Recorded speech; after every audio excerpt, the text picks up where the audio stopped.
மாண்புமிகு உறுப்பினர் G K மணி அவர்களுடைய கேள்வியின் நிமித்தம் கேள்வியை தொடர்ந்து நம்முடைய வனத்துறை அமைச்சர் அவர்கள் பதில் சொல்கின்றார்கள். மாண்புமிகு வனத்துறை அமைச்சர். மாண்புமிகு பேரவைத் தலைவர் அவர்களே, வனத்துறையை பொறுத்தவரையில் அது பெரும்பாலான சட்டங்கள் ஒன்றிய அரசினால் உருவாக்கப்படுகின்றன. ஆக வனத்துறையிலே இது போன்ற பல்வேறு இடங்களிலேயும் அது வழியாக அரசு சாலைகள் அமைக்க வேண்டும் என்ற கோரிக்கையும் வந்திருக்கின்றது. அதையும் நம்ம மாண்புமிகு முதலமைச்சர் அவர்கள் அது உண்மையிலேயே அவசியமாக தேவைப்படும் என்று சொன்னால் அதற்கான சாலை அமைப்பதற்கான ஏற்பாடுகளையும் செய்ய சொல்லியிருக்கிறார். அதற்காக நெடுஞ்சாலைத்துறை அமைச்சர் அவர்களும் நாங்கள்லாம் கலந்து பேசி உங்களுடைய கோரிக்கை சரியாக அதான் அதுக்கு தான் அந்த என்ஓசி கொடுக்கறதுக்கு தான் அது அரசாங்கத்தினுடைய தடைகள்லாம் இருக்குது. ஒன்றிய அரசாங்கத்தினுடைய தடை என்ஓசின்னா சாதாரணமாக கொடுக்க முடியாது.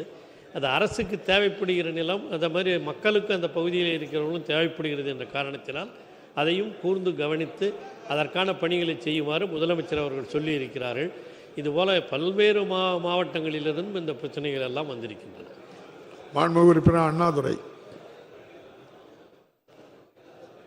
மாண்புமிகு பேரவைத் தலைவர் அவர்களே, பட்டுக்கோட்டை நகரத்தினுடைய 3ஆம் கட்ட புறவழிச்சாலைக்கான திட்ட மதிப்பீடு தற்போது அரசுக்கு வந்துள்ளது.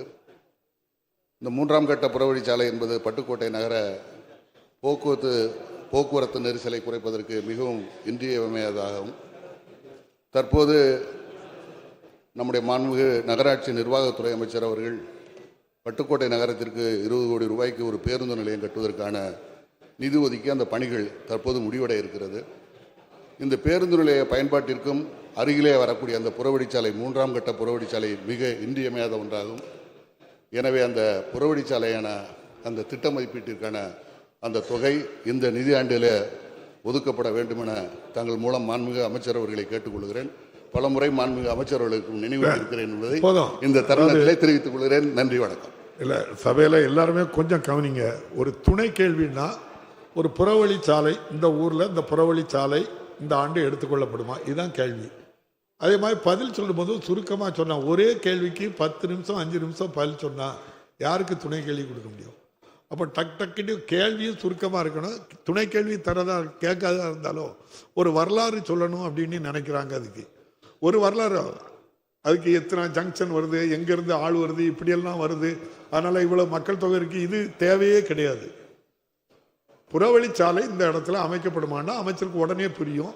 உடனே அதுக்குள்ள பதில சரியாட்டு சொல்லுவாங்க. எல்லாரும் அதை கவனத்தில் வச்சுக்கிட்டு மாண்புமிகு அமைச்சர் அவர்கள்.